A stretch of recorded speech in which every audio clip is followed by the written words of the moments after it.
To illustrate the nature of indentured servitude and show how it functioned as a substitute for slavery of native people in 18th century New England, we present the case of Orson, a young Indian man bound in servitude in 1764 for 70 years to English colonist Elias Thompson. In New England history, Orson's story spans the time from the devastation of King Philip's War, 1675 and 6, when thousands of Narragansett were killed or enslaved, to illegal detribalization of the Narragansett people by the state of Rhode Island in 1880.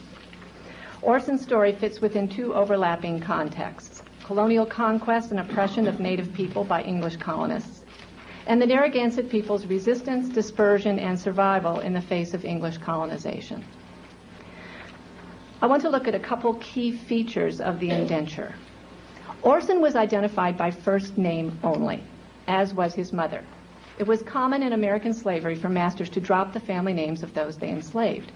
It was also common for English colonists to eliminate the family names of native people in the records, so that Fleetfoot of the Fox clan became Fleetfoot, for example, a form of documentary genocide that effectively terminated the existence of the clan in record. As was customary in the English records of native enslaved people, Orson was identified by race, a mustee fellow. Record keepers in 18th century Rhode Island used the term mustee to signify native ancestry, but in a limiting way, to deny full native ancestry and to indicate a non-native parent. In this case, we conclude that Orson did indeed have a non-native parent, Elias Thompson. Orson was son to mustee woman that is commonly called Old Hitty. Hitty had lived with and labored for Isaac Thompson's family. Orson would live and labor for Elias Thompson's family. Orson had come to his bondage through his mother, as was the case with most native children bound out to English masters in 18th century New England.